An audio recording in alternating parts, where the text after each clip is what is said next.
सर्वच ठिकाणी एकत्र लढू असं नाही, बलस्थान पाहून एकत्र लढण्याचा निर्णय घेऊन असं शरद पवार यांनी म्हटलंय।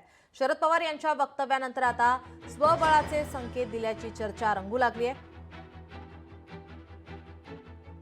ठाकरे बंधू एकत्र आल्यास आनंद आहे असंही शरद पवार यांनी म्हटलेलं आहे।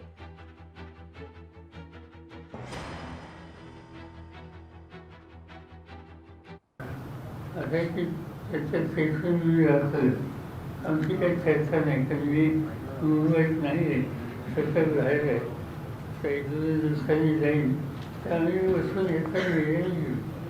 पण तो निर्णय सगळीकडे सारखा असेल असं नाही, कारण नगरपालिका, महानगरपालिका प्रत्येकाचं बलस्थान कुठं आहे हे बघून त्या संबंधीचे ते निघाले। त्याच्यावेळी लोकसभेला ते विधानसभेला एकत्र गेलो, तसं इथं सगळीकडे जाऊ, काही ठिकाणी जाऊ, सगळीकडे जाऊ असं आज सांगता येत नाही। महाविकास आघाडीवरती याचा काही परिणाम दिसतो या दोघांच्या एकत्र माहिती असं आहे, समजा ते एकत्र आहे आणि त्याच्यामुळे मुंबईमध्ये शक्तीवादी आम्हाला आनंद। 75व्या दिवसाला मोदी स्वतः आले होते, वाचनही केलं, आणखी अनेक लोक होते, पण तिथं त्यांनी व्यवस्था आणलेलं नाही आणि आम्ही आणू शकतो।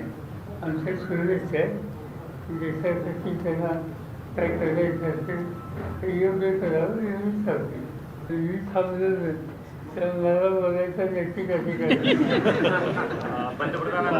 माझा 85 झाले, 10 वर्ष की राहुल गांधी मतदारसंघ घेऊन कर्नाटकातला असेल, महाराष्ट्रातला असेल, राजस्थानमधला असेल, आणि तो घेऊन मतदार यादी घेऊन की इथं असा आहे, हा बदल केलेला आहे, या सगळ्या गोष्टी दाखवल्या।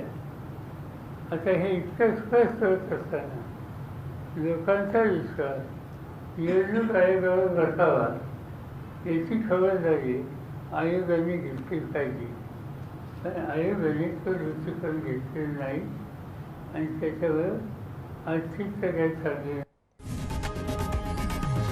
लोकशाही मराठी ऐका, पहा, जागरूक रहा।